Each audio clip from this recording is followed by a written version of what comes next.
आया वो बनेगा प्रहरी और अन्य सब चोर। स्वीकार है। यदि मैं प्रहरी बन गया तो बहुत सरलता से इस कृष्ण को पकड़कर गुफा में ले जाऊंगा और वहीं इसकी हत्या कर दूंगा। इसे इसके ही यंत्र में फंसाना होगा मुझे।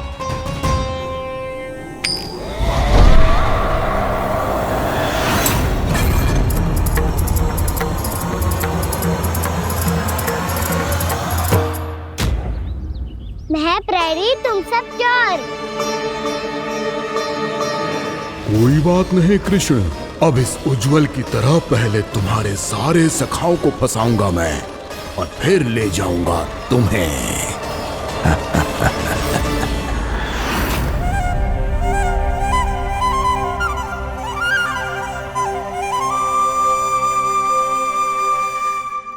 चलो खेल आरंभ करें। कान्हा तो हमें पकड़ना। आंखें बंद कर कान्हा।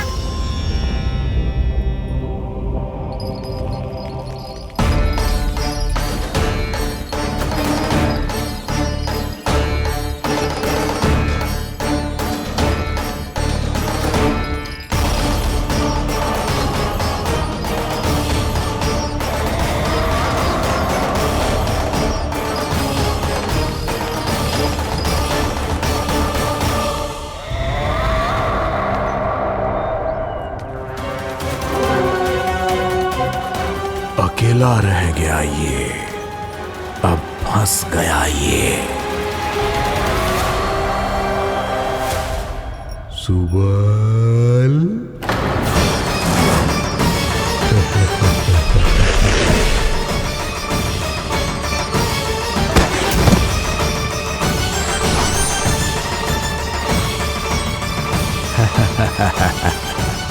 इन सब का तो मुझे पता नहीं, परंतु मुझे बड़ा आनंद आ रहा है इस खेल में।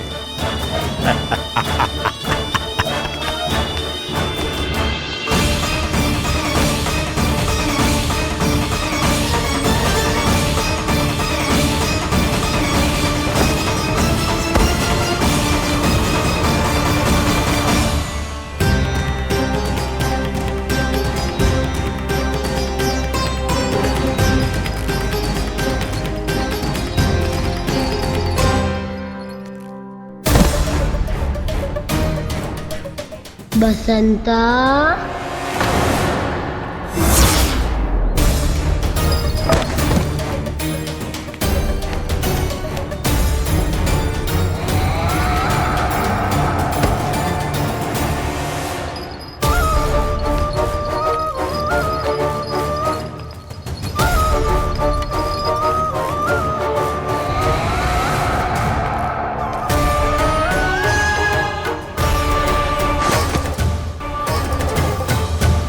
ये तो एक एक करके सभी बालकों को अपना शिकार बनाता जा रहा है। प्रभु ऐसा क्यों करने दे रहे हैं? प्रभु की हर लीला का कोई ना कोई उद्देश्य होता है। यदि वो इस असुर को इन निर्दोष बालकों पर अत्याचार करने से नहीं रोक रहे हैं तो इसका भी कोई ना कोई कारण अवश्य होगा।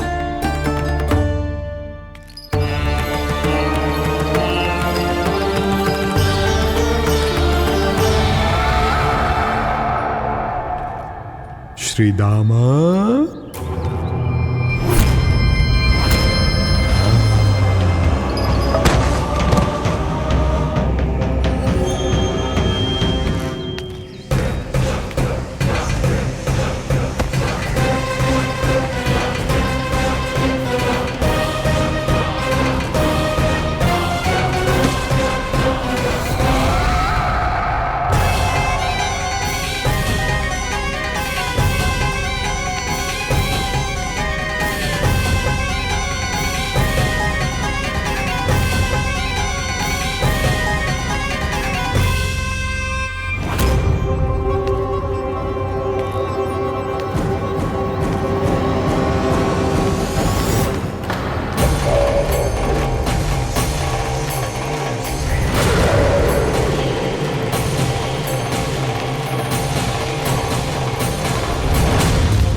अब केवल 2 ही बालक शेष बचे हैं। दोनों को पकड़कर ये खेल ही समाप्त कर दूंगा।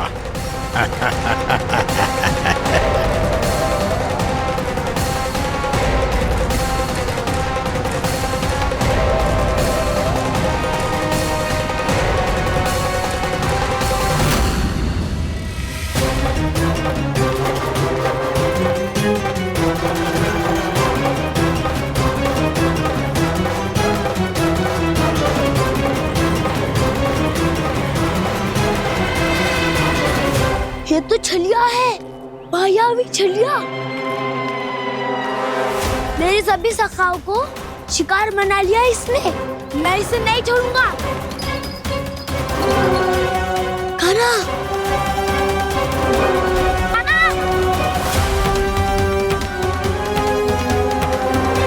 कान्हा, कान्हा।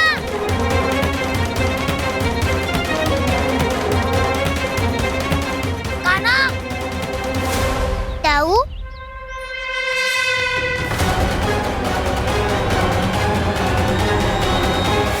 छलिया हो तुम। तुमने मेरे सखाओं का अपहरण किया है। मैं छलिया ना हूँ ना, मैं तो आपका छोटा भाई हूँ, आपका कान्हा। मैंने सब कुछ अपनी आंखों से देखा है। बस तुम छलिया ही हो। रूप बदल बदल कर मेरे सखाओं का अपहरण कर रहे हो। ये क्या कह रहे हो दाऊ?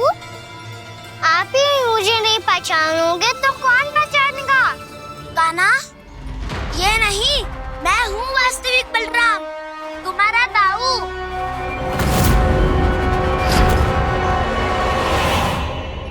इसके बहकावे में मत आना कान्हा, यही है छलिया।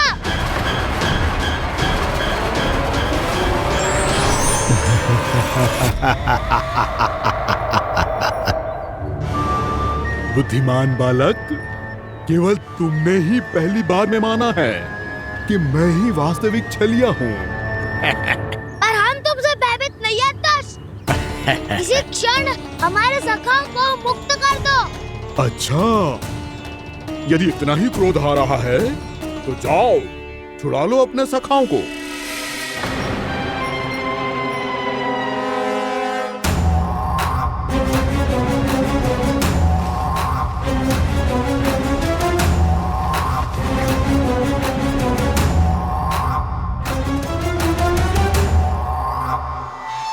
तुम छलिया, तुम छलिया, तुम छलिया, तुम छलिया, तुम छलिया, तुम छलिया, तुम छलिया, तुम छलिया। कान्हा, हमारी रक्षा कर।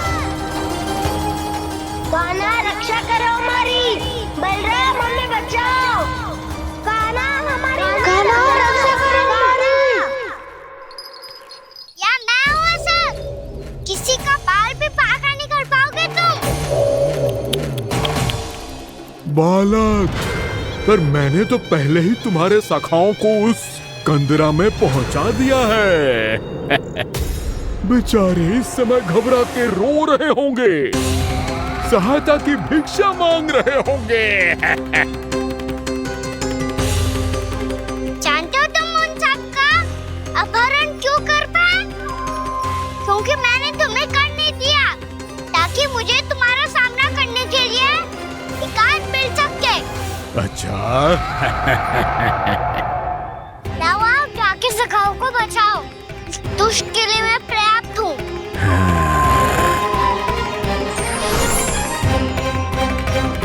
कान्हा, पीछे मुड़ के मत देखना कान्हा।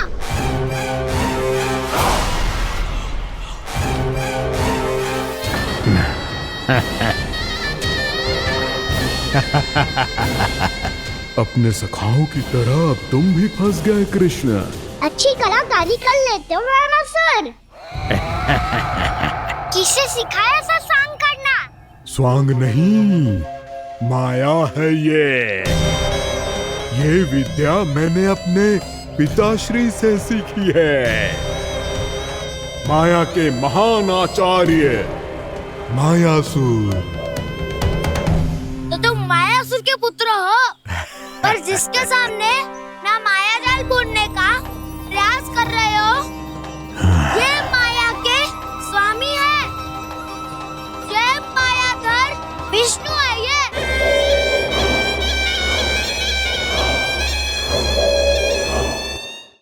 जिसके सामने माया जाल बुनने का प्रयास कर रहे हो, ये माया के स्वामी है। ये मायाधर विष्णु है ये। अच्छा, तो होते रहे। मैं तो इनकी हत्या करने आया हूँ और हत्या करके ही जाऊंगा। जाओ, आप सखाओं को बचाओ, मैं इनका सामना कर लूंगा। पर कान्हा, अभी आप ही ने तो कहा था माया का स्वामी हूँ मैं।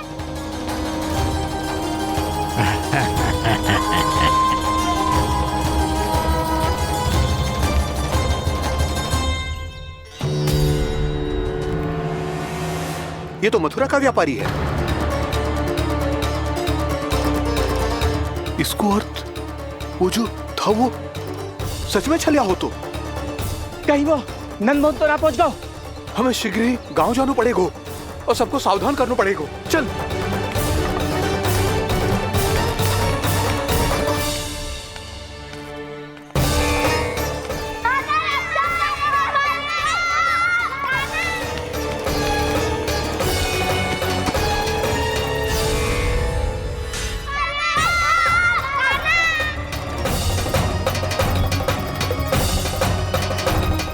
यदि तुम्हें लग रहा है कि मेरे छल के वार से बच गए हो, तो मुझसे भी बच जाओगे।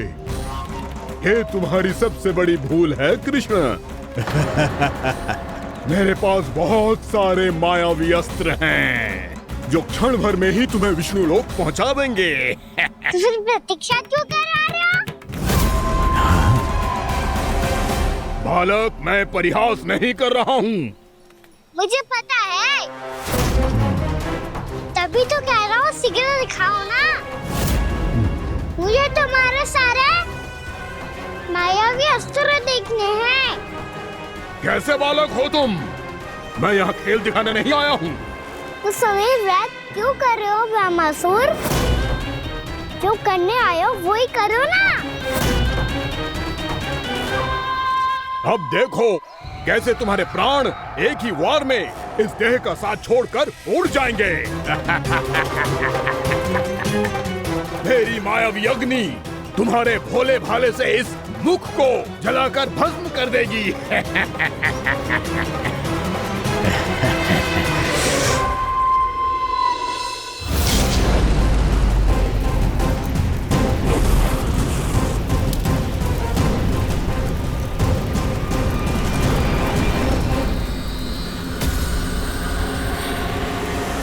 कह रही हो ब्रह्मासुर? भोला भाला तो दिखता हूँ मैं। भैया भी यही कहती है।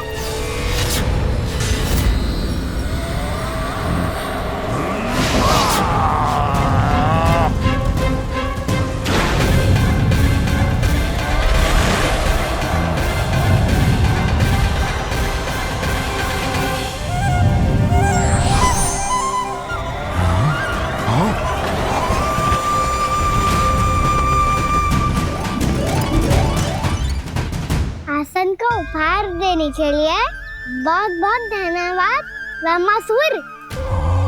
बहुत समय से खड़े खड़े थक गया था मैं।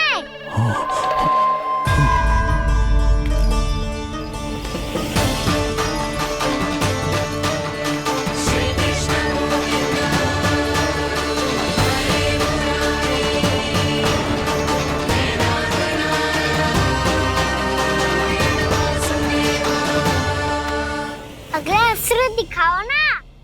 तुम्हारी यही जिज्ञासा आज तुम्हारा अंत करने में सहायक बनेगी मूर्ख बालक।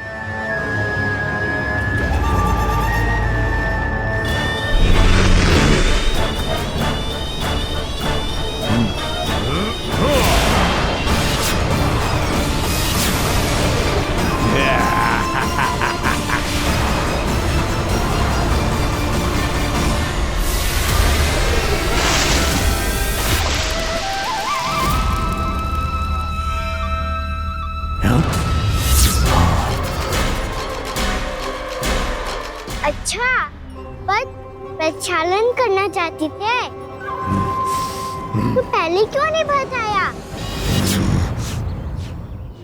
मुस्कुराना बंद करो। तुम्हारी ये हंसी मुझे कांटों की तरह चुभ रही है।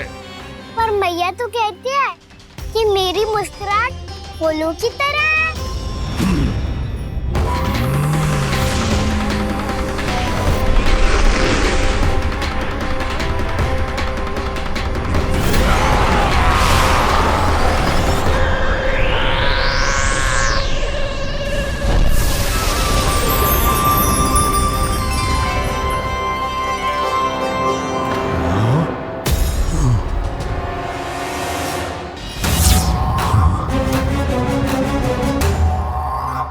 कहा था ना मेरी मुस्कुराहट बिल्कुल इन्हीं फूलों की तरह है।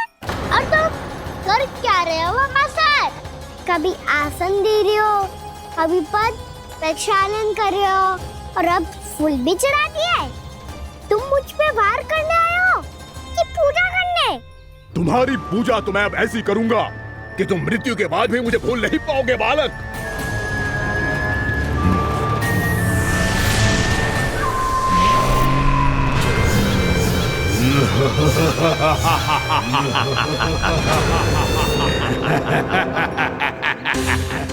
कान्हा, ये चट्टान तो मुझसे हिल ही ना रही।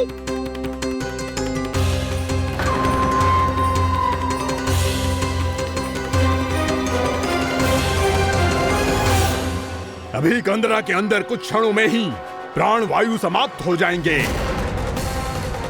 तुम्हारे सारे सखा एक एक कर अपने प्राण त्याग देंगे और तुम्हारा वध करूंगा मैं।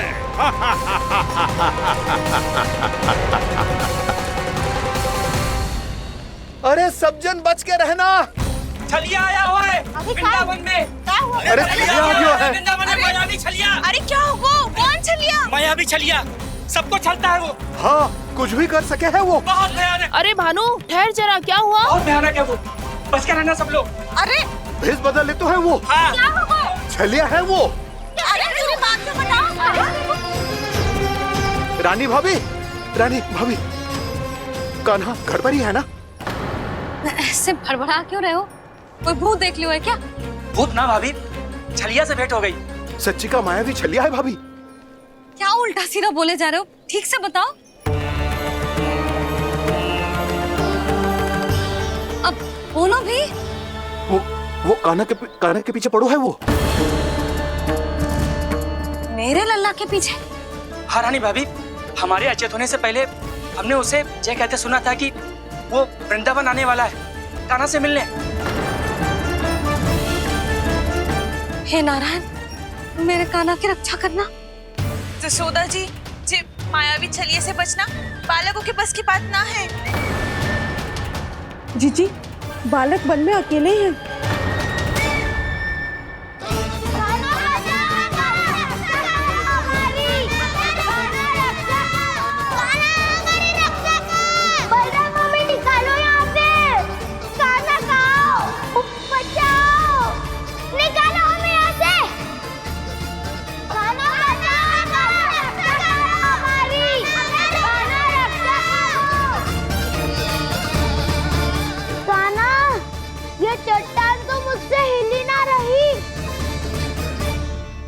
यदि मैं माया का स्वामी हूँ तो आप भी बल के स्वामी हो।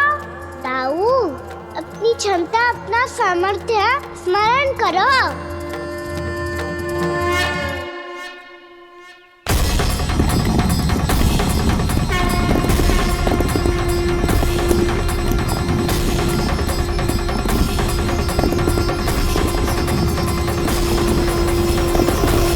इससे पहले कि वो कंदरा का द्वार खोल के तुम्हारे सखाओं को बाहर निकाले, मैं तुम्हारे प्राण ले लूंगा कृष्ण।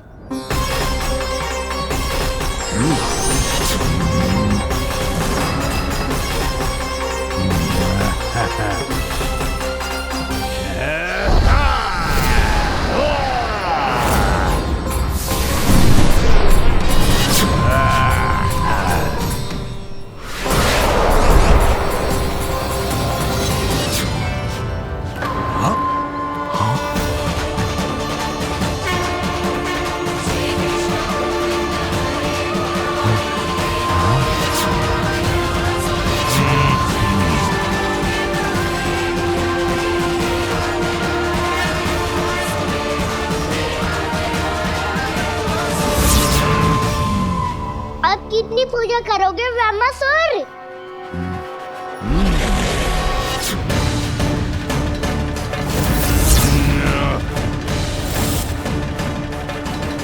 प्रभु तो खेल खिला रहे हैं इससे।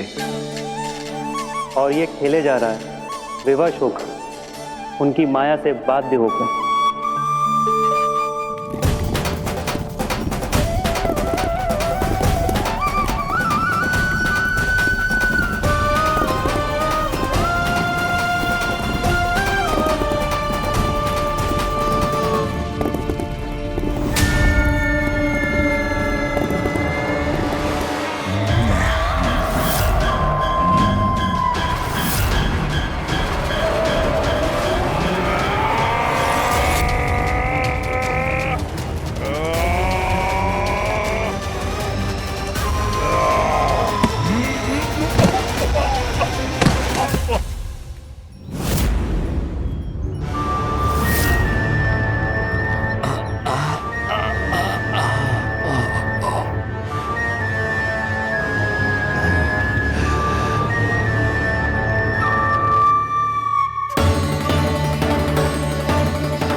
जो प्रभु के सामने माया करने आया था, वो स्वयं को ही माया में उलझा हुआ पा रहा है।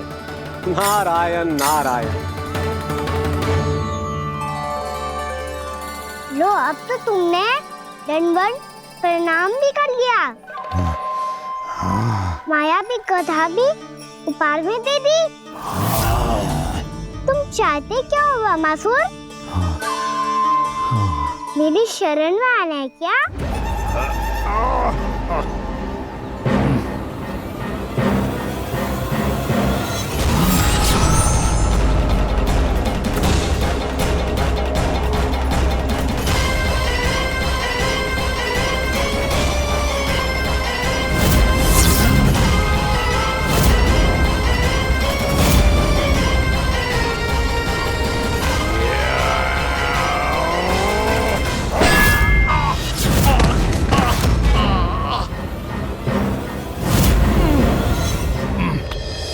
सोच विचार का समय ना है हमारे पास।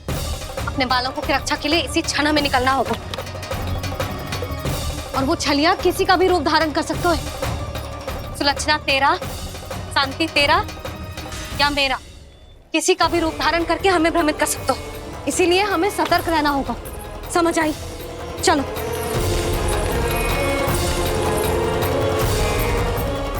अभी भी समय है ब्रह्मासुर, समय लाओ। यदि मैया आ गई तो बात गड़बड़ हो जाएगी।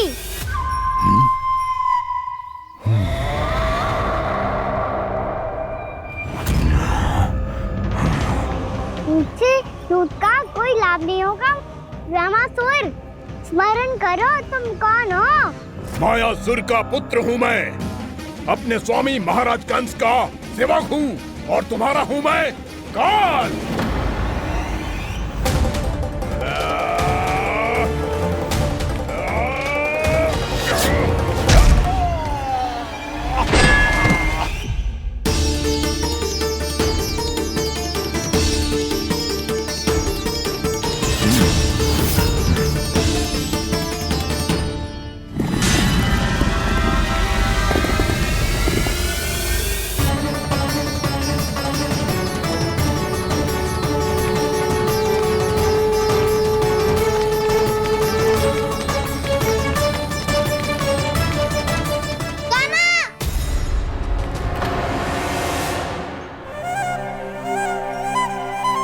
बाबा कहते हैं दुष्टों को पहले बातों से समझाना चाहिए, फिर भी ना माने तो अस्त्र ना उठाना दृढ़ता होती है।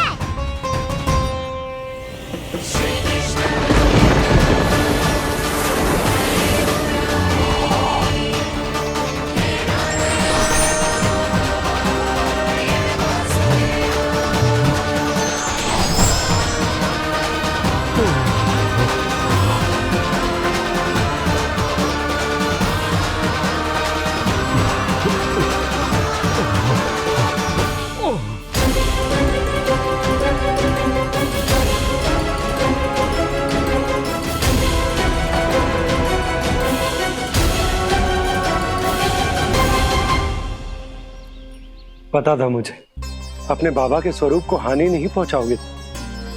सही कही तुमने। पिता की छवि ही पिता के समान भी आनंदीय होती है। ज़मासुर, ज़मासुर। ये मैं अपने वास्तविक रूप में कैसे आ गया?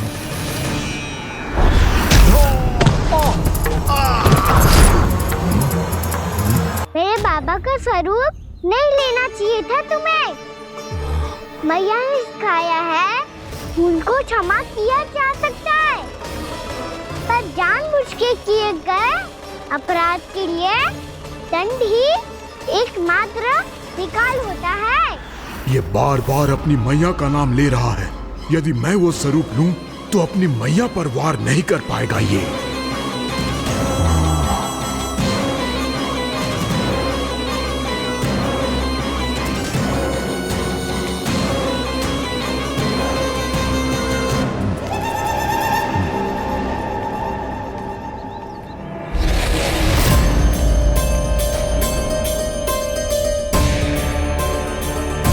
लल्ला,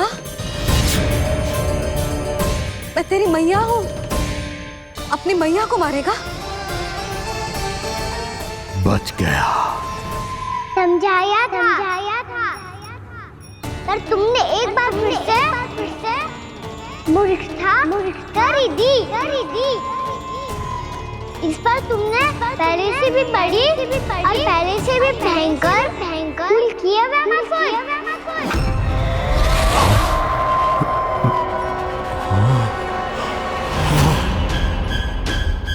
ये क्या हो रहा है मुझे? बार बार मेरा रूप क्यों बदल रहा है?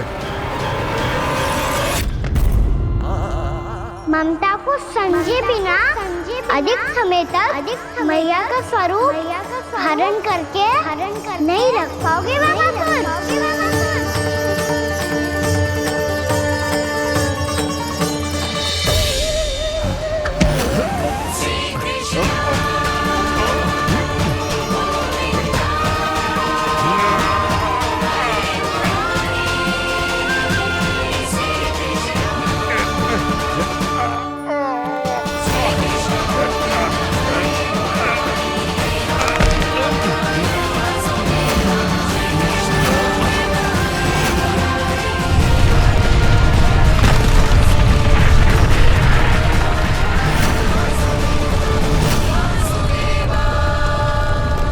प्रभु के क्रोध से धरती भी कांपने लगी है।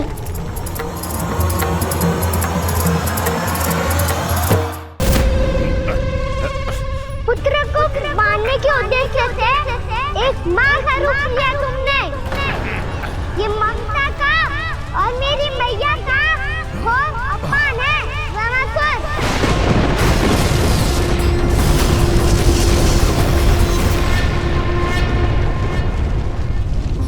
इससे पहले इस असुर के कारण निर्दोष प्राणियों का कोई अहित हो, मुझे कुछ करना होगा।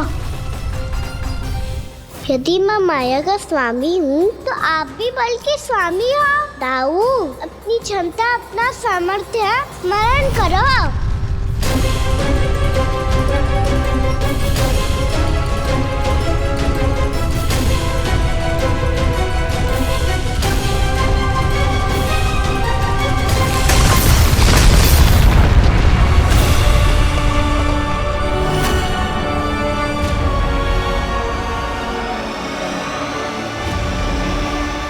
अद्भुत बल दाऊ, अद्भुत। अपने बल का उचित प्रयोग करके आपने प्राणियों को हानि होने से बचा लिया और ये भी सिद्ध कर दिया कि इस युग में आपसे अधिक बलवान और कोई नहीं होगा। आज से आप बलदेव के नाम से भी जाने जाएंगे। आज से आप बलदेव के नाम से भी जाने जाएंगे। आपके चरणों का ये चिन्ह युगों युगों तक आपके बल की कथा कहता रहेगा। बलराम का चरण चिन्ह।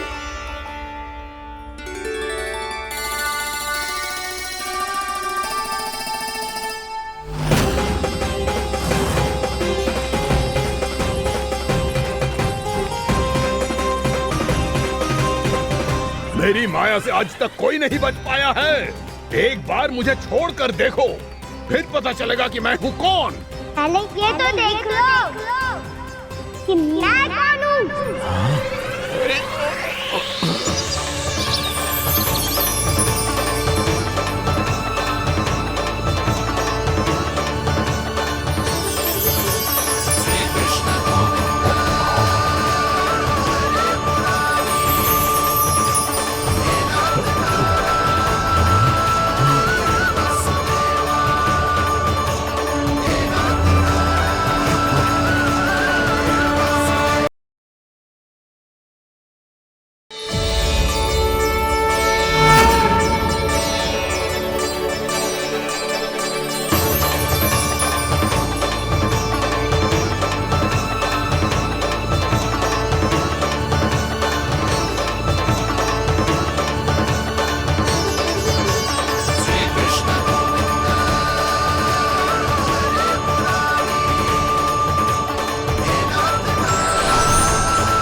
कुछ वरन आया हुआ मसूर।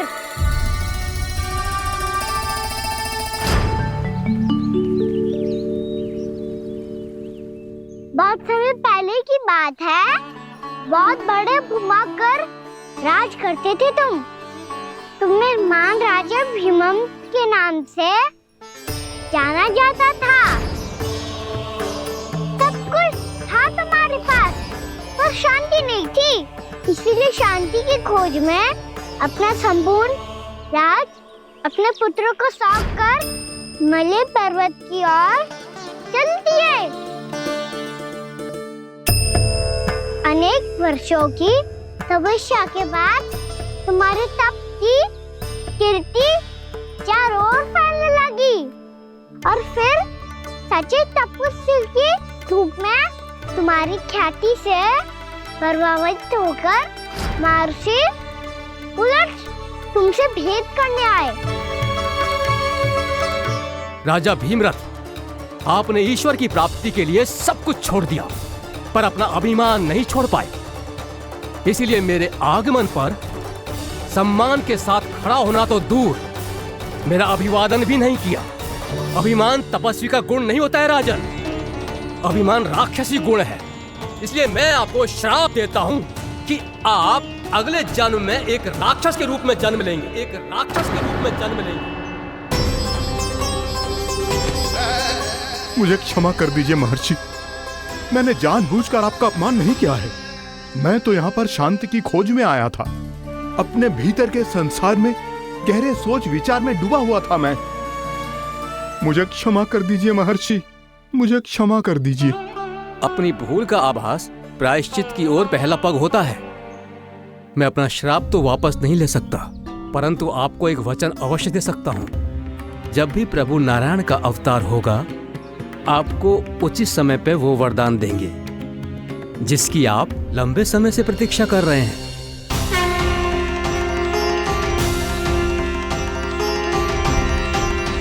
प्रभु, आपने मेरी आंखें खोल दी।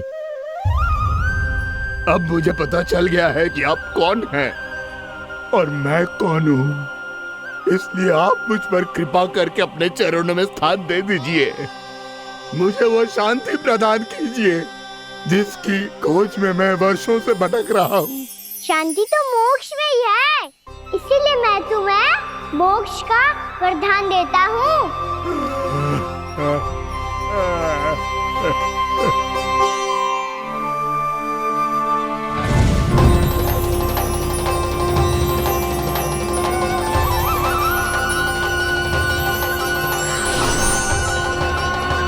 प्रभु की ये लीला सदैव स्मरण रखी जाएगी। इस स्थान को इनका आशीर्वाद मिलेगा और इस कंदरा को व्योमासुर की कंदरा के रूप में पहचाना जाएगा। भविष्य में अनेक ऋषि मुनियों की शरण स्थली बनेगी ये कंदरा।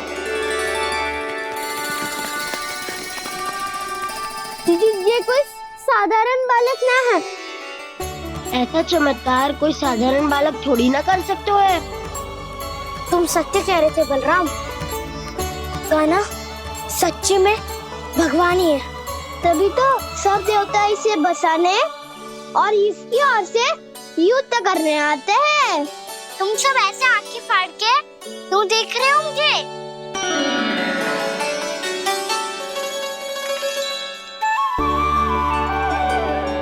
बलराम, तुम बलवान हो और कान्हा भगवान है।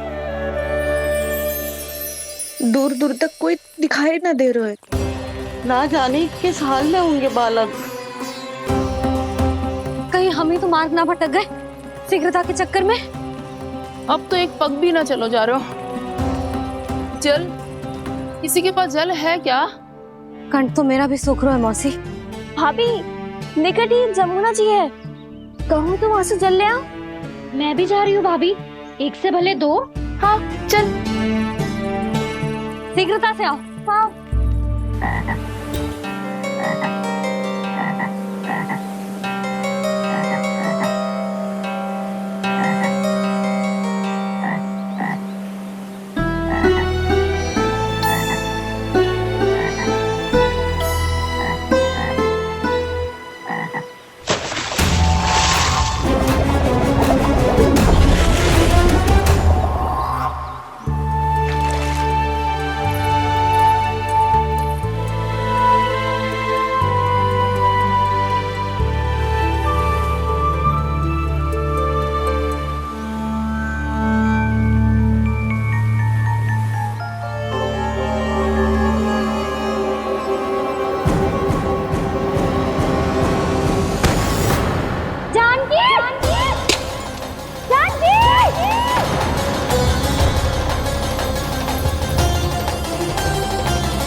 जानकी, जानकी,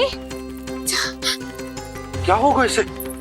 देखो ना जी, अब छलिया की सूचना मिलते ही हम सब बालकों को ढूंढने चली गई और ढूंढते ढूंढते सबको बहुत प्यास लगी आई जी।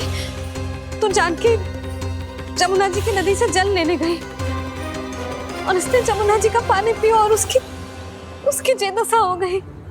बालक कहाँ है? वो ठीक तो है ना? ऊपर ऊपर से सब ठीक है पर भीतर से बहुत भयभीत है सब।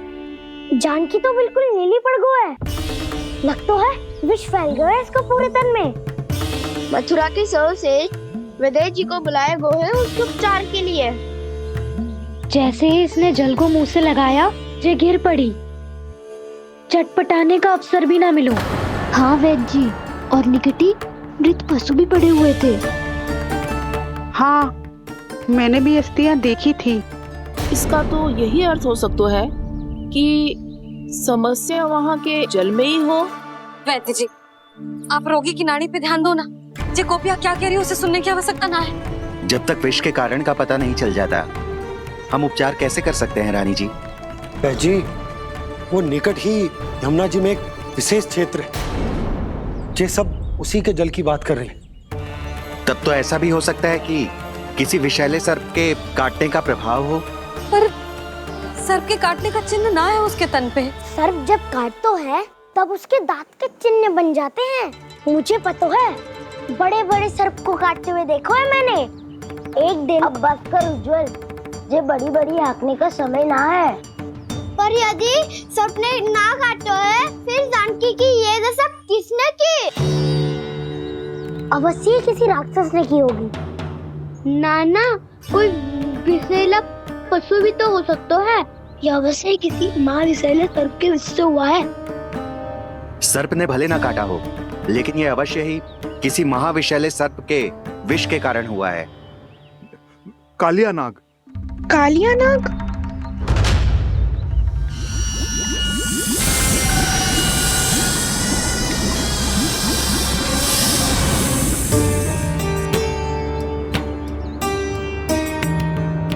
संकेतों से तो ऐसा लगता है कि जानकी ने कालिया नाग के क्षेत्र के विशाल जल पी लियो है। कालिया नाग एक लोक सुरती है, कल्पना में गढ़ी हुई एक कथा, और कछु ना है। हमें जाके पता लगाना पड़ेगा। पर हमें वहां जाने से मना किया है ना बड़ों ने। उज्जवल सही कह रहे हो है। इस समय जानकी के स्वार्थ से अधिक महत्वपूर्ण और कछु ना है। जानकी हमारे लिए ही जलाने गई थी जी, ना मैं उसे जाने देती ना जैसा वो तो। वैद्य जी आप शीघ्र कछु करो, कैसे भी कछु भी करो, पर इसके प्राण बचा लो। यशोदा, धैर्य रखो, श्री नारायण पर विश्वास रखो, वो सब ठीक कर देंगे।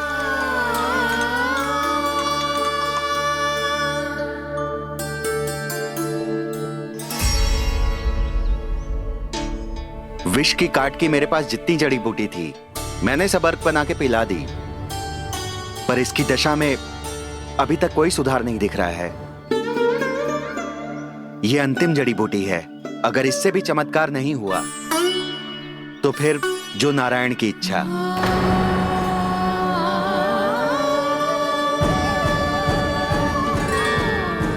पर कोई तो उपाय होगा जानकी को बचाने का।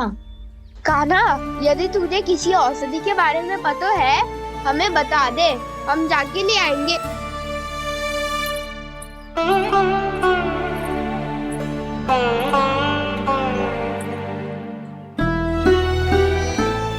हे नारायण, हे प्रभु, मेरी जानकी के प्राण बचा ले प्रभु। या तो मैं अपने आप को कभी क्षमा न कर पाऊंगी। ये सारी मेरे ही कारण बनाई थी। उसकी रक्षा करो प्रभु, मेरी पुकार सुनो। कान्हा, तूने हमें बत्तासुर से बचाया था ना? और बकासुर से भी तो। और छलिया से भी तो तूने ही बचाया था ना हमें? क्या ऐसा कोई उपाय ना है जानकी को बचाने का? धन्वंतरी,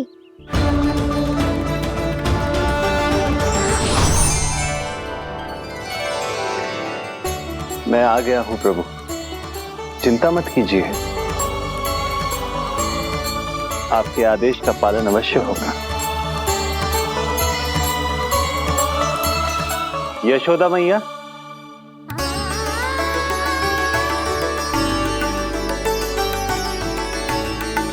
मैया आपको कोई पुकार रहा है।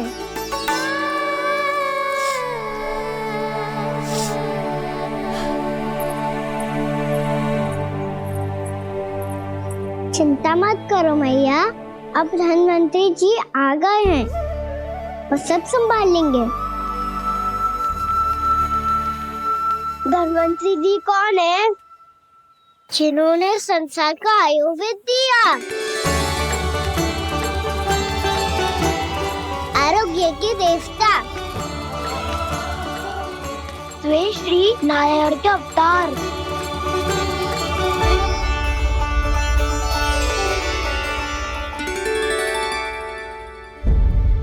मुझे पता चला है कि आपको वेद की आवश्यकता है। हाँ हाँ, भीतर आइए। आइए आइए वैद्य जी, जी रहे। मथुरा का सर्वश्रेष्ठ वैद्य अर्थात मैं यहां आ चुका हूं और रोगी को जितनी औषधि की आवश्यकता थी सब दे चुका हूं।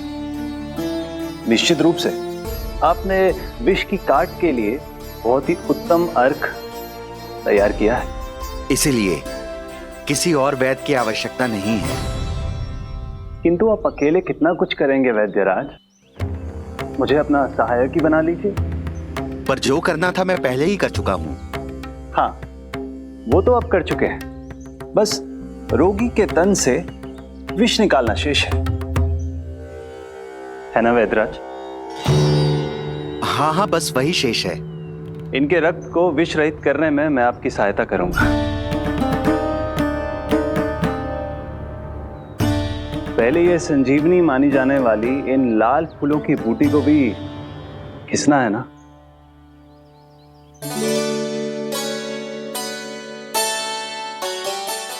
हाँ हाँ, तुम सही कह रहे हो, इसे अच्छे से घिसो।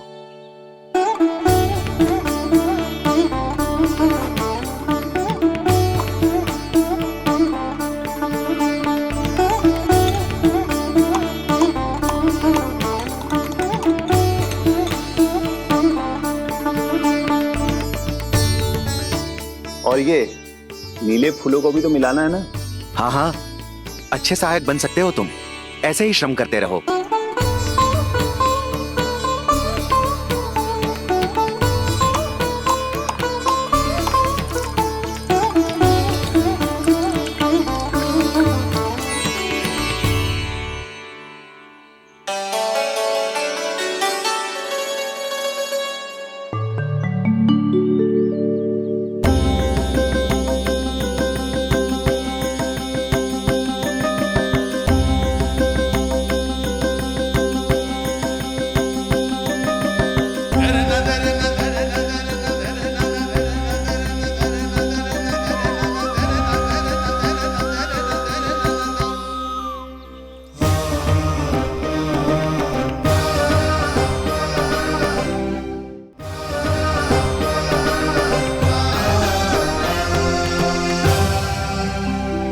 जानकी स्वस्थ तो हो जाएगी ना धन्वंतरी जी?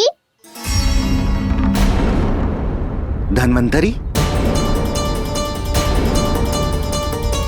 प्रभु, अब मैं क्या करूं? आपने तो स्वयं ही मेरी पहचान उजागर कर दी। जी क्या करो कान्हा? आप सब ऐसे क्यों देख रहे हो? मैया कहती है ना, सभी वेद धन्वंतरी जी का ही रूप होते हैं। वाह कृष्णा, चतुर तो हो तुम। वैसे वास्तविक धन्वंतरी मैं हूँ। मेरा अर्थ है वास्तविक वैद्य मैं हूँ। ये तो मेरा सहायक है, मुझे पूरा विश्वास है बिल्कुल ठीक हो जाएगी। वैसे ही थोड़े ना मुझे मथुरा का सर्वश्रेष्ठ वैद्य कहते हैं लोग।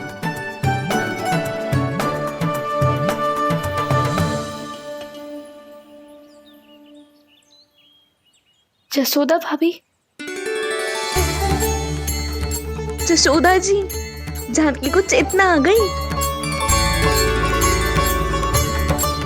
जानकी, जानकी, जानकी, तू ठीक है ना? क्षमा करना भाभी, मैं आपके लिए जल ना ला पाई। बस बहुत भूख लगी है। मैं अभी कछु लाती हूँ। जानकी माखन खाओगी?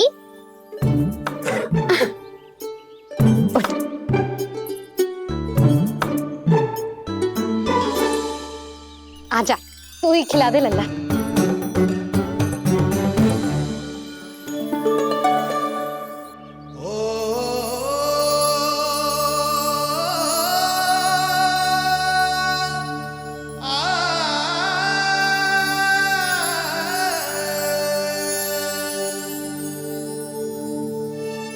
तुम सब मेरे लल्ला को माखन चोर कहती हो ना? आज देखो, अपना ही माखन जानकी को खिला रहे हो।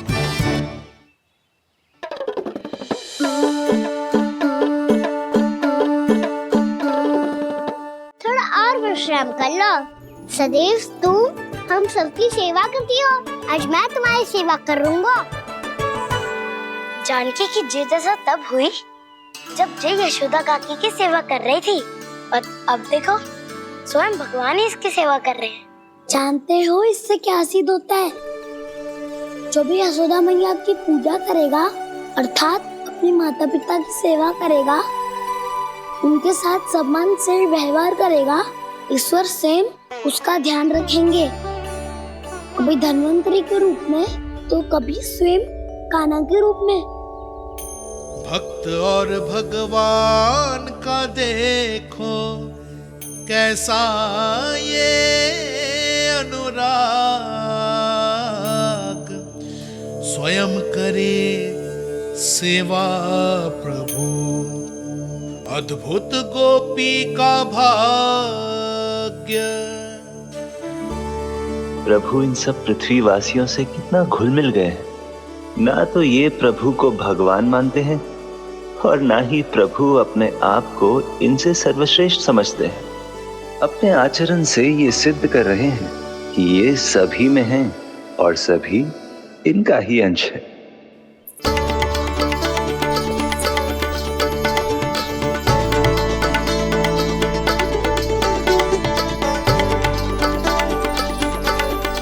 प्रभु,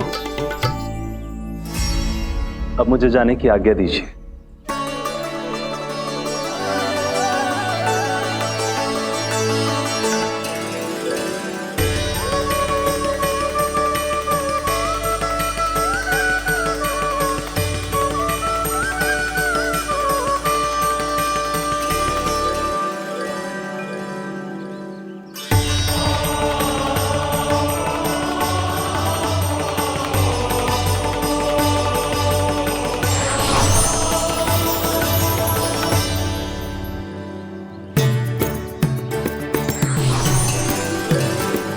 कान्हा ने तो सच्ची में धन्वंतरी जी को बुला लिया था।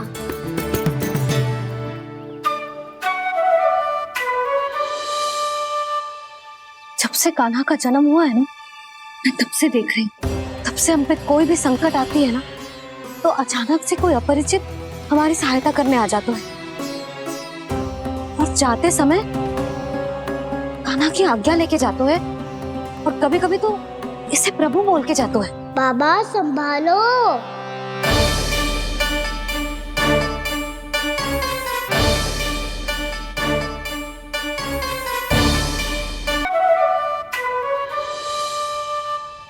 जब से कान्हा का जन्म हुआ है ना, मैं तब से देख रही हूँ, तब से हम पे कोई भी संकट आती है ना, तो अचानक से कोई अपरिचित हमारी सहायता करने आ जाता है, और जाते समय कान्हा की आज्ञा लेके जाते है, और कभी कभी तो इसे प्रभु बोल के जाते है। बाबा संभालो। यशोदा, इस जानकी को चढ़ो है और विचित्र विचार तुम्हारे मन में है। अरे सब जानते हैं कि हमारा परिवार राजसी, तुम्हें पता ना चलता हो वो, पर हमारे कान्हा को सब राजकुमार ही समझते हैं देखकर, इसीलिए उसे सम्मान देने के लिए सब ऐसा ही करते हैं, और कोई बात ना है।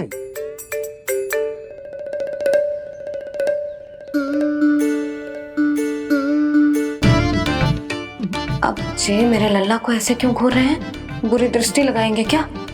वैद्यराज जी, आपके सहायक तो गए, अब आप यहाँ क्यों? वो क्या है ना, मैं अपने रोगी का निरीक्षण करके पूरी तरह से संतुष्ट होकर ही जाता हूँ।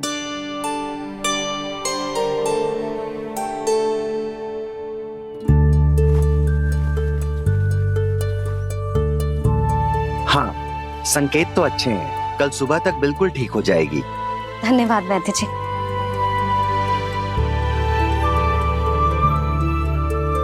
बस तो फिर हम कल पकड़न पकड़ाई खेलेंगे जानकी।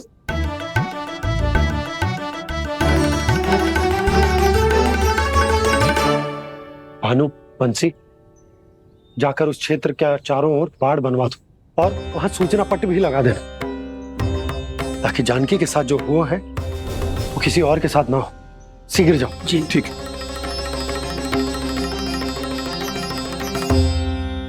बाड़ और सूचना पट लगवाने से समस्या का समाधान नहीं होगा बाबा। निर्दोष पशु सूचना पट देखकर भी कुछ समझ नहीं पाएंगे।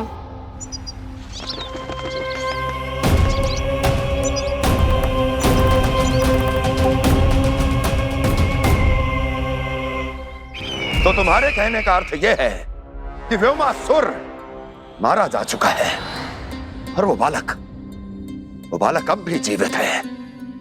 हाँ महाराज, मैंने गोप बालकों को कहते सुना था कि कृष्ण ने छलिया को मोक्ष दे दिया है, पर वृंदावन सुरक्षित नहीं है महाराज।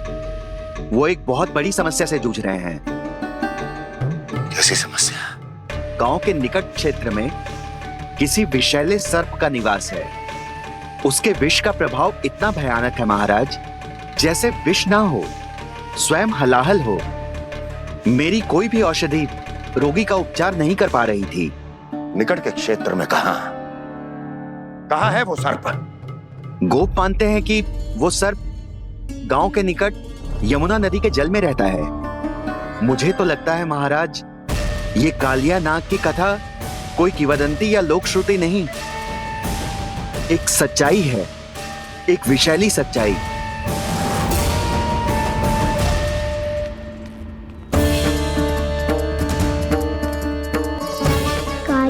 सामना करने का समय आ गया है, पर उससे पहले मुझे बुलाना होगा उन्हें।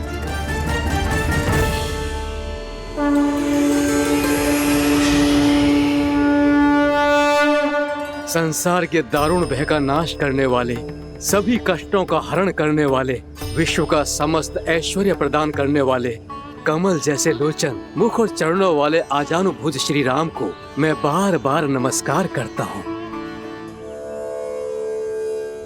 आपदामपहर्तारं दातारं सर्व संपदा लोकाभिरामं श्री रामं भूयो भूयो नमाम्यहम्। काकभुसुंडी काकभुसुंडी काकभुसुंडी। प्रभु क्षमा करें, मुझे जाना होगा।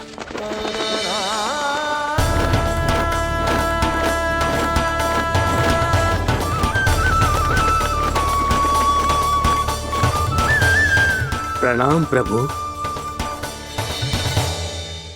अनेक बार मैं आपके दर्शनों के लिए आया प्रभु। कभी नंद भवन के झरोखों से आपके दर्शन करके चला जाता था, तो कभी दूर किसी वृक्ष की आड़ से आपको निहार लिया करता था। आज आपने स्वयं मुझे बुलाकर धन्य कर दिया प्रभु।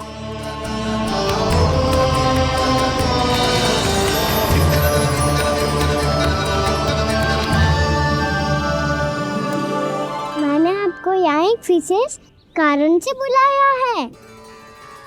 आपके श्राप से इस कालियानाग को मुक्त करने का समय आ गया है। ये तो बहुत ही उत्तम समाचार है प्रभु। इतने वर्ष बीत गए, मुझे आज भी स्मरण है वो दिन जब मैंने उन्हें श्राप दिया था। अपने क्रोध पर नियंत्रण खोकर बहुत बड़ी भूल कर दी थी मैंने प्रभु। बीती हुई घटनाओं पर दुखी होके कोई लाभ नहीं है। हमें भविष्य की ओर देखना होगा।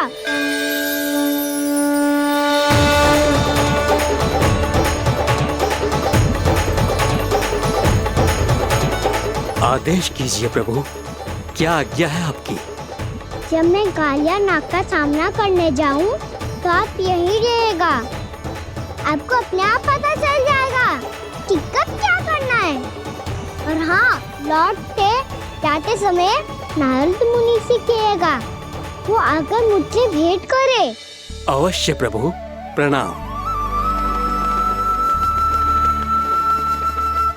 क्या इसने सच्ची में देवर्षि नारद को बुलाया है? नारायण नारायण। आपको संदेश भेजने की आवश्यकता नहीं थी। आप स्मरण करते और मैं चला आता। तुम्हारा कल्याण हो नारद।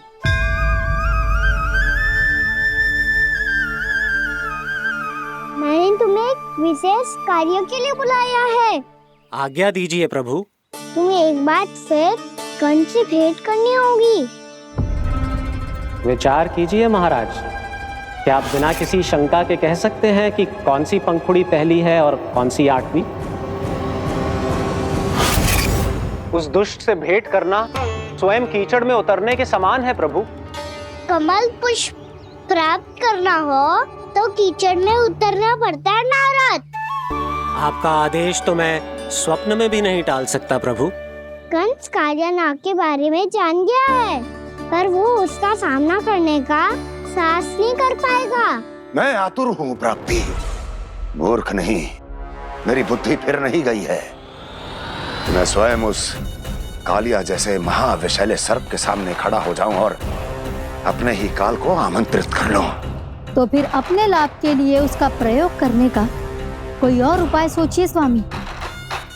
कुछ ऐसा कीजिए कि यमुना नदी का पूरा जल विषैला हो जाए और वृंदावन वासी उसका उपयोग करे, और आपका काल कहलाने वाला वो बालक स्वयं काल के गाल में चला जाए।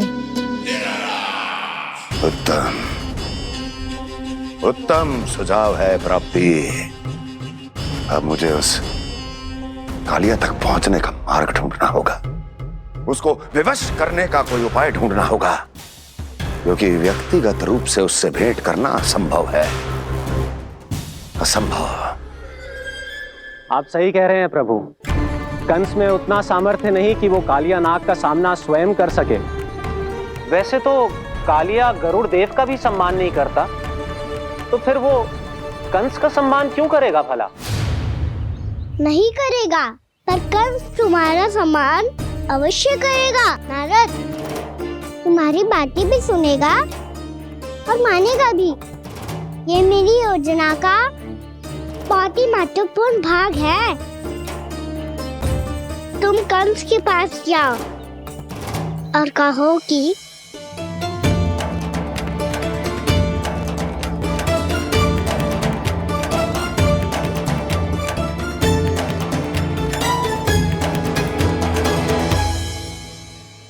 संतान अपने माता पिता को तीर्थ का सौभाग्य दिलाती, और मेरा लल्ला कितना महान कि उसने हमारे घर को ही तीर्थ बना दिया। ऐसा तीर्थ जहां मेरी आंखों के सामने भक्त और भगवान का मिलन हो रहा है। जो आज्ञा प्रभु।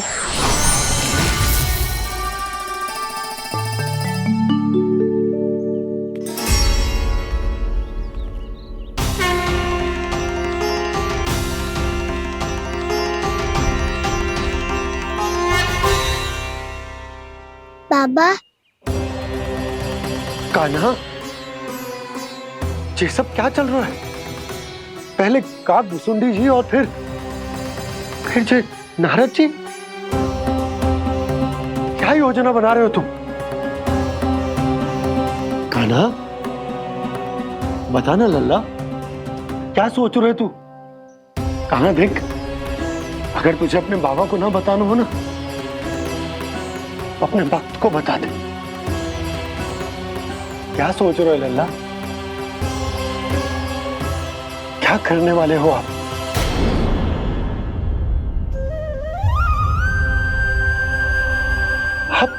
आप इतने दुखी क्यों हो? कान्हा, कान्हा, क्या होगा? क्योंकि मुझे आभास हो गया है बाबा, समय आने वाला है। कौन सा समय आने वाला है लल्ला? शीघ्र सब कुछ बदलने वाला है। भैया को मेरा सत्य पता चल जाएगा बाबा।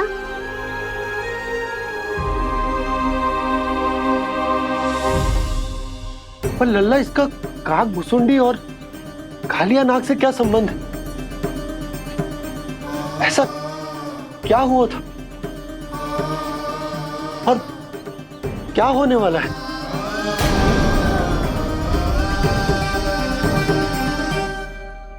जो होने वाला है बाबा, उसका संबंध उससे है जो सैकड़ों वर्ष पहले हुआ था। महर्षि भृगु के एक वंशज थे वेद शिरोमणि, जो विंध्याचल की पहाड़ियों में साधना कर रहे थे। तभी वहाँ अश्वशिरा नाम के एक दूसरे मुनि आमंत्रण के बिना ही आ गए। कितना सुंदर और शांतिपूर्ण आश्रम है। यहाँ प्रभु की साधना करने में बहुत आनंद आएगा। शीघ्र ही अश्वशिरा मुनि उपस्थिति के कारण होने वाले व्यवधान से बाध्य होकर वेद शिरोमणि ने अपनी आंखें खोली। कौन हो तुम और यहाँ क्या कर रहे हो? आपके आश्रम में बहुत शांति है मुनिवर। साधना करने के लिए बहुत ही उत्तम स्थान है ये।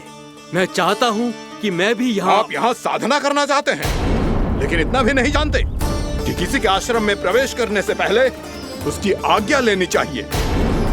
आप ये भी नहीं जानते कि यदि कोई यज्ञ कर रहा हो तो बिना अनुमति के वहाँ प्रवेश करने से उसकी यज्ञ साधना भंग हो सकती है।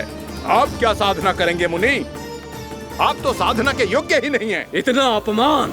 एक मुनि के मुख से इतने कड़वे शब्द शोभा नहीं देते। मैं तुम्हें श्राप देता हूँ, जितनी विषैली तुम्हारी जिह्वा है उतने ही विषैले सर्प बन जाओ तुम। और ऐसा सर्प जो सांस भी ले तो निकट का वातावरण दूषित हो जाए। तुम्हारे इस दुस्साहस के लिए मैं तुम्हें श्राप देता हूँ कि तुम अभी इसी क्षण कौवा बन जाओ, और ऐसा कौवा जो कांव कांव करके अनर्गल प्रलाप करता रहे।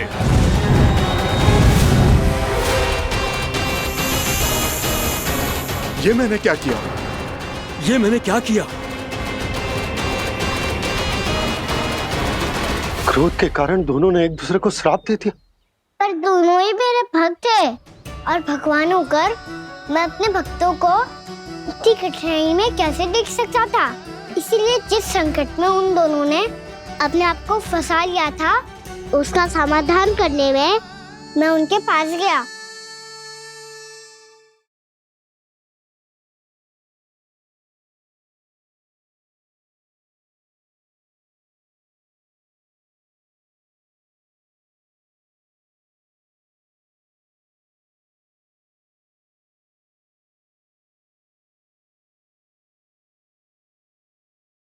तंग करे मैया को खिजाए, खेले रूठे मनाए।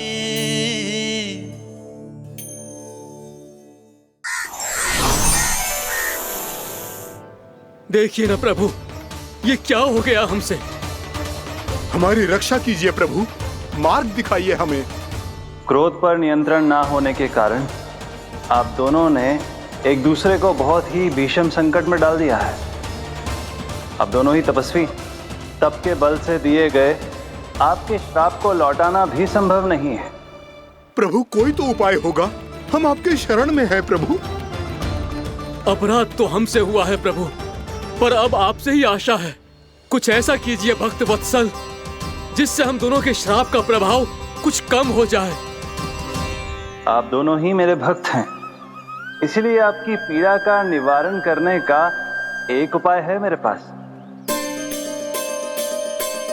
वेद शिरामुनि, जब आप कालिया नाग बनेंगे तो आपको मेरे चरणों को अपने शीश पर धारण करने का सौभाग्य मिलेगा।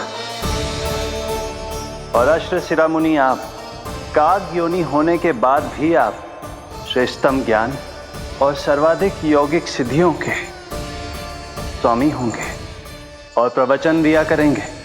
इसके बाद अश्वशिरा मुनि काक भुसुंडी बन गए, जिन्होंने आगे चलकर सेम गरुड़ देव को रामायण सुनाई। और मुनि वेदशिरा महर्षि कश्यप और देवी कत्रियों के पुत्र कालियानाग बनकर जल में।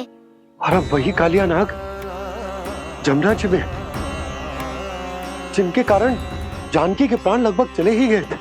अब कालियानाग को उचित स्थान पर भेजने का समय आ गया है बाबा। पर ये तो अच्छी बात है कान, वेदशिरा मुनि को दिया हुआ तुम्हारा वचन भी पूरा हो जाएगा, जमुना जी की शुद्धि भी हो जाएगी। इस सब के बाद भी तुम दुखी क्यों हो? क्योंकि इसके बाद मैया के सामने मेरा रहस्य खुल जाएगा बाबा। उन्हें पता चल जाएगा कि उनका बालक कोई साधारण बालक ना है। भविष्य में जो होने वाला है उसे सबके सामने घटने से रोकना मेरे लिए भी संभव ना होगा। मैया को सब पता चल जाएगा। क्या पता चल जाएगा रे मुझे?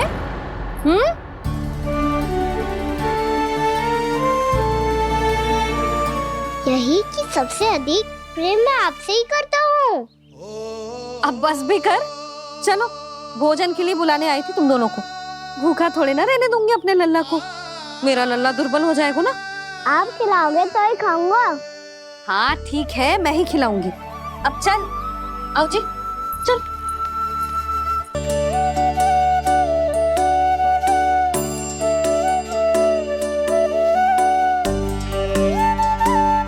मैया खेलो ना मेरे साथ। मैया सुनो ना, मेरी बात ना मानोगी?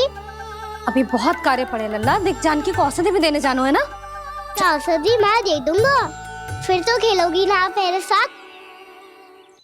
पिछले कुछ दिनों से अपनी मैया का अधिक से अधिक प्रेम पाने का प्रयास करो है कान्हा। इसका तो एक ही अर्थ हो सकता है कि कछु बहुत बड़ो होने वालों है। कान्हा रुक जा लल्ला। कान्हा क्यों तंग कर रहा है? मैया को पहन लेना। कान्हा, कान्हा, ये क्या करो तूने?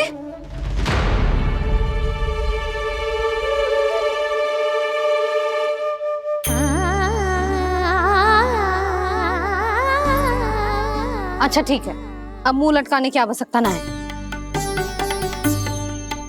ये ले।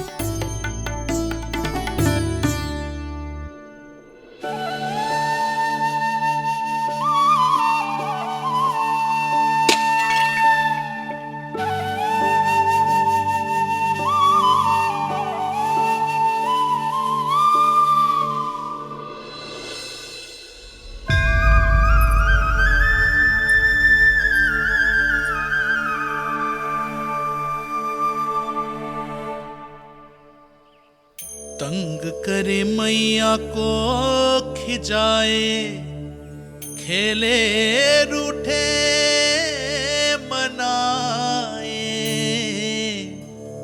लीला अनोखी करके शरारत, कान्हा दंड भी पाए।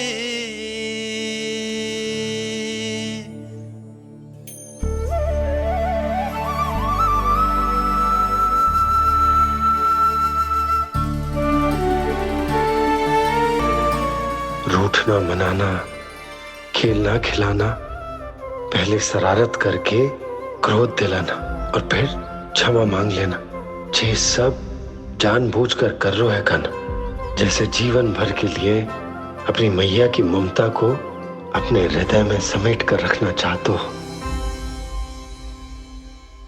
कैसे कैसे करूं उस कालिया से मित्रता, कैसे करूं उसका उपयोग?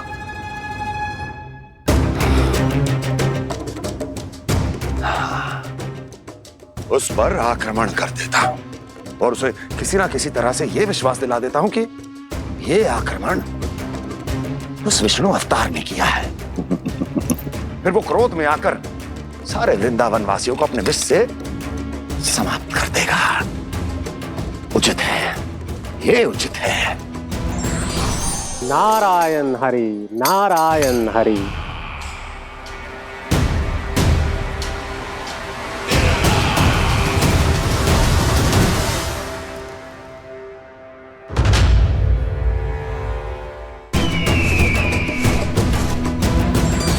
नारायण हरि, नारायण हरि।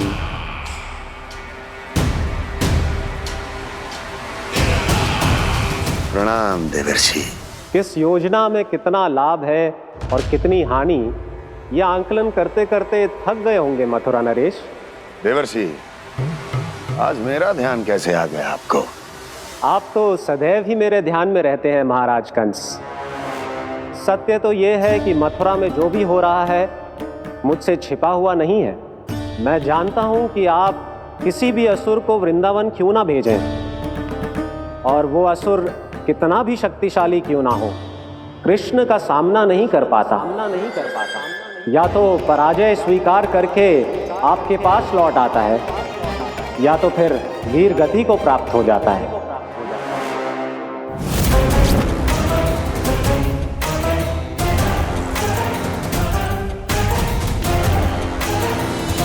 वाह, मुझे मेरी असफलताएं स्मरण कराने आए हैं, मेरे घाव को खुरेदने आए हैं, उन पे नमक छिड़कने आए हैं। मित्र को शत्रु समझने की भूल मत कीजिए महाराज कंस। मैं तो आपकी सहायता करने आया हूं। हाँ, और मेरी सहायता। कृष्ण विष्णु अवतार है, आप विष्णु के भक्त हैं। मैं हूं विष्णु द्रोही, फिर भी तो आपके आराध्य को हानि पहुंचाना चाहता है, उसकी सहायता करना चाहते हैं आप। क्या आप निश्चित रूप से कह सकते हैं कि आप ब्रह्मांड के सभी नियमों को अच्छी तरह समझते हैं? अवश्य।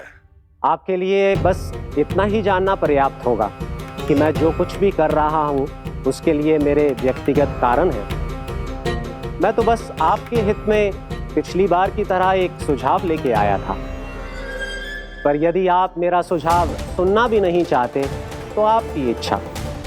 नारायण हरि, नारायण हरि।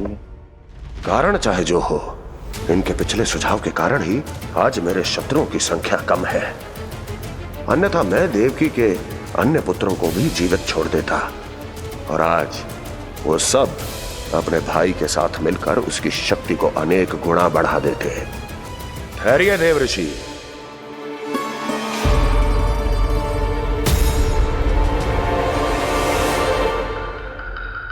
बताइए, क्या सुझाव है आपके पास?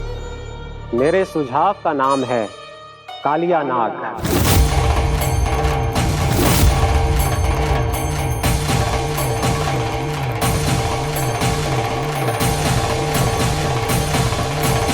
उसके विषय में मैं जानता हूं देवऋषि।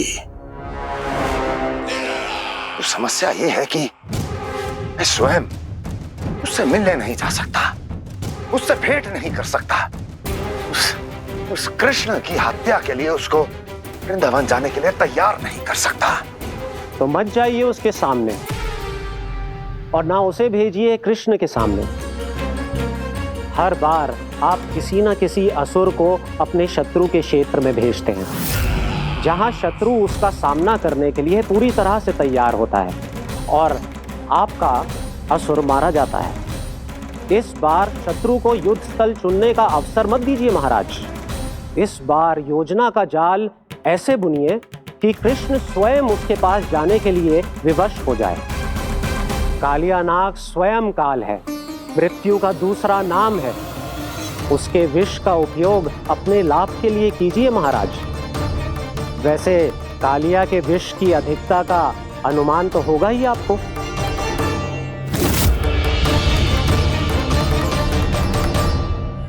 एक बार जो उसके क्षेत्र में पहुंच गया, फिर उसके विष से बचना असंभव है।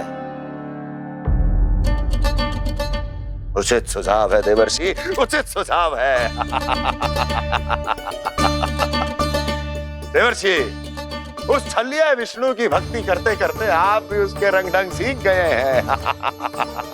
उचित है, उचित है।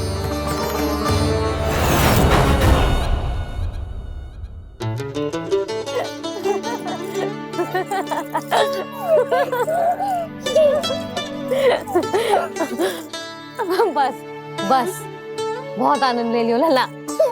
बस अब दूध पी ले। ठहर ठहर, गर्म है। जी ले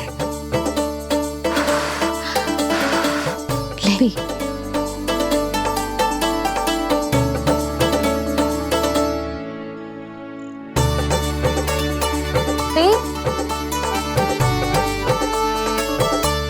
मैं ना होती तो ना जाने क्या हो तो तेरा। अपने आप दूध भी ना पी सकते है, भावला कहीं का। आपकी इस प्रेम के लिए तो मैं धरती पे आया हूँ भैया। मैं भी यही सोच रहा हूँ यशोदा कि तुम ना होती तो मेरा क्या होता। इसी बात पे थोड़ा दूध और कजू खाने को दे दो। अरे मैं तो भूल ही गई। तनिक ठहर जाओ जी, दूध पी लेना तो आपके लिए भी कछु ले आती हूँ।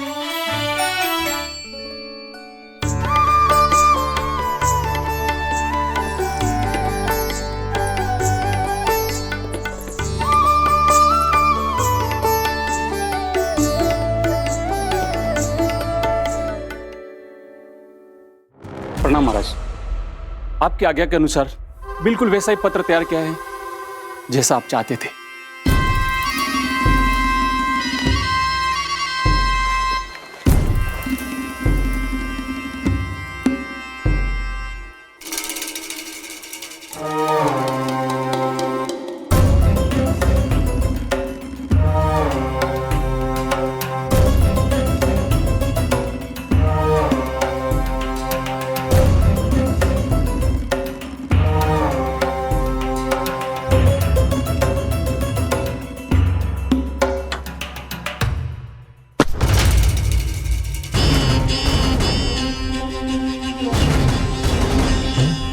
कृष्ण जन्म से लेकर आज तक ये मेरी सबसे महत्वपूर्ण योजना है। इसका सफल होना निश्चित है दूत, किंतु केवल वही करना जैसा मैंने कहा है। जाओ।